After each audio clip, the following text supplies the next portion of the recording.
Hi everyone, it's Sue Plum here to share a scrapbooking process video with you. Today's layout that I am sharing was created for Kitaholic Kits, and I am working with the main April kit, and I'm also working with the mixed media add-on to create my mixed media layout.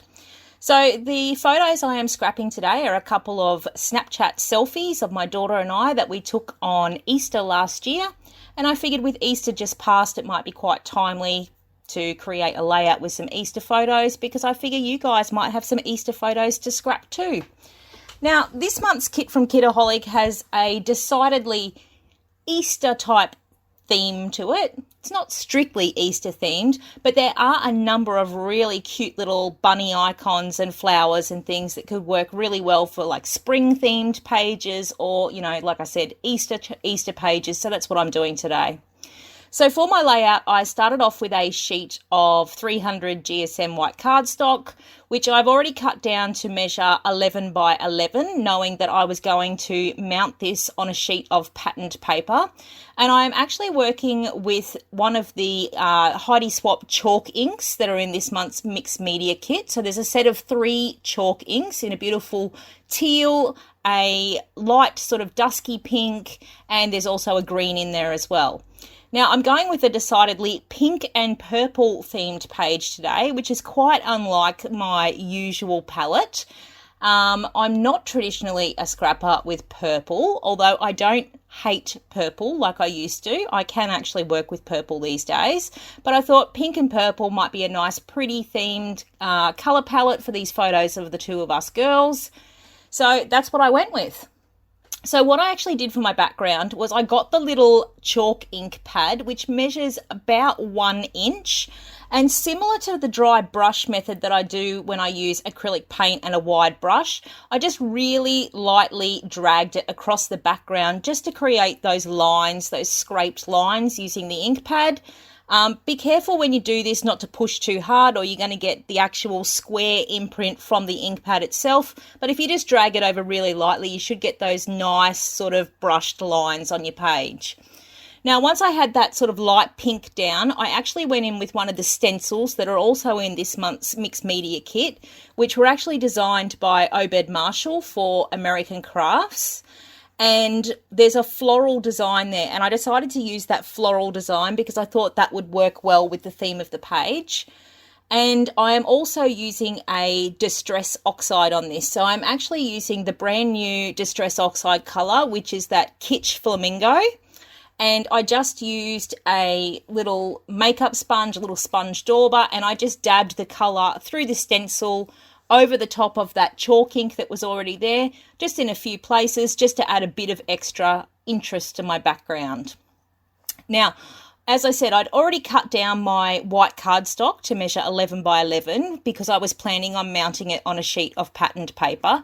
So I actually chose that lilac coloured paper there, which is from Studio Light, and it's got some really tiny, initially when I did my unboxing video, I sort of glanced at them and I thought they were stars, but they're not. They're sweet little flowers. So I decided to use that as my mounting sheet. So you can see that I'm just going in with my Scotch tacky glue in my fine line bottle, and I'm just mounting that cardstock over the patterned paper.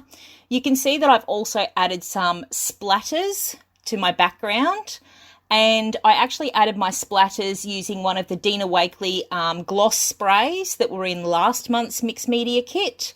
And the colour there is Carnation. So that gave me a really nice palette with 3 very distinct pinks on the background, and which I've combined, as I said, with that purple paper that I'm using, that lilac paper that I'm using for my border of my page, and that's giving me those really strong pink and purple tones.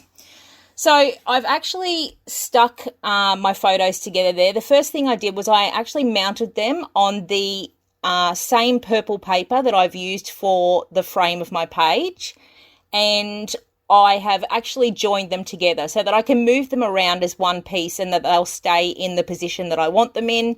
I've also added some scrap cardboard to the back of my photos just to help pop them up from the page and separate them from the background. And now I'm going in with some of the other patterned papers just to create some layers underneath my photos. So one of the papers that I'm working with there is also a studio light paper, and it's a cut apart sheet. It's got lots of frames and sort of journal blocks and things like that on it. So I've actually cut out a few of those that have also got those sort of pink purpley tones on them. There's a little bit of blue in there as well, which I didn't mind at all because there is a bit of blue in our little rabbit ears there. So I've cut out a few of those. I've also got that pale pink paper there with the stars on it, and I've just torn off a piece of that to stick onto my background. That's actually the anchor piece for my design where all my photos and layers are going to go over the top of. So I used my T-square just to make sure that that was straight on the page. Now you can see that I've tucked in those pieces from the cut apart just in behind my photos just to help frame them. And when I looked at the pieces on the page, I actually decided that I needed something just to provide a bit of a strong horizontal line. So I've just snipped off a little piece of that lilac paper, and I've just tucked that little strip in behind the torn piece of the pink paper just to give me that strong horizontal line to work with as well. Now, positioning my photos on the page, as I said, I've fiddled around a little bit with these, and I've got those journal blocks tucked in behind them just to work like frames. I really liked the challenge of this kit this month. You would know from my previous videos that I tend to gravitate towards stronger colours. I definitely tend to gravitate towards blues and greens and that sort of thing. So it was really good for me to get out of my comfort zone this month and get into some pastel tones. Now, there I'm going with my Helma 450 adhesive, which I'm using because I've added some frayed gauze over the top of my layers just to add some soft texture to my page. If you can't get gauze sheets, which I actually got from a pharmacy, if you can't get those, you could go to any kind of store that sells fabric and you could just get some muslin and fray that up, and it'll work virtually the same. If you can't get your hands on either of those things, just put some frayed, messy cotton on there.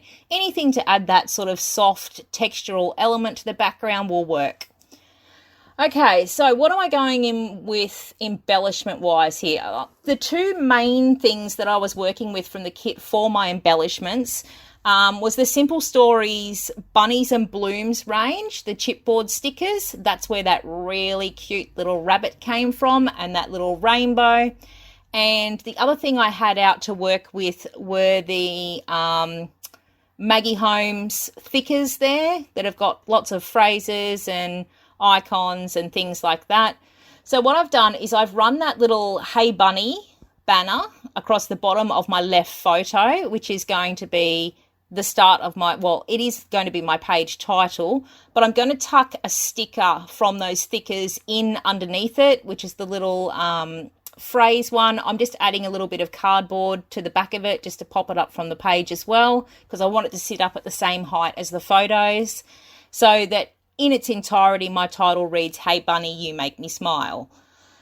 What else am I doing? I've got a Charms Creations handmade heart there, which is made from felt and other bits and pieces that Charm uses. Sometimes she uses hessian.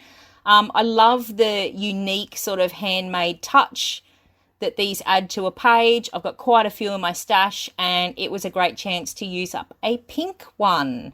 So I've just tucked that in under the left edge of my photo there, and then I am looking for something to layer over the top of it. So I've got those thickers, and I've just pulled off an X and an O, and I've stuck those over the top. Now I think these are actually a really, really dark navy, not a black, but I really needed to pull in because I'm wearing a black striped shirt in the photos. My daughter was also wearing a black shirt, and we had a dark background behind us. I really needed to work in some dark elements onto this page just to make sure that the photos sort of tied into the background and that the dark portions of our photos weren't too starkly contrasted to the background. So I was looking for just a few darker elements to pull into the page. So as I said, I've used those puffy stickers, the X and the O. I've also got those cute little doodled hearts that are also from the same thicker set. And I've also used that Wonderful You banner on the right hand side there. I actually had to cut the tip of it off just to tuck it in under my photo because that was already affixed on the page, but that worked quite well. It also enhanced that horizontal line that I'd placed with that piece of pattern paper earlier.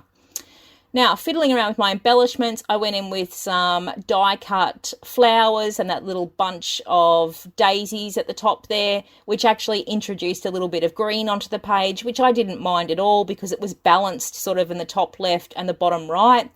Now, traditionally, I go in with 3 embellishment clusters, but this page I was working with a totally different mindset, and all I was looking for was a diagonal flow on this one. So a flow that draws the eye through from that top left-hand corner through to the bottom right-hand corner, down through the photos, because that was sort of the flow that I'd placed the photos in. I went back in with a little chipboard bow, which I stuck underneath the bunny's chin because I thought that was cute as. And what else am I doing there? Oh, just a little chipboard flower up in the top left corner because I wanted to keep the flow of those leaves and flowers running from top left to bottom right. Now, to finish off my page, I just added some splatters of black Liquitex acrylic ink to once again draw in the dark elements of the page, and I was done. So it was simple as that. I really, like I said, enjoyed getting out of my comfort zone and working with some pastels for this page, and maybe I will have another pastel page out of this kit. I hope you've enjoyed this video today. Please make sure you subscribe if you haven't already. Give me a thumbs up if you like what you saw, and if you have any questions, don't hesitate to post them in the comments and I'll get back to you as soon as possible. Thanks for watching. Bye.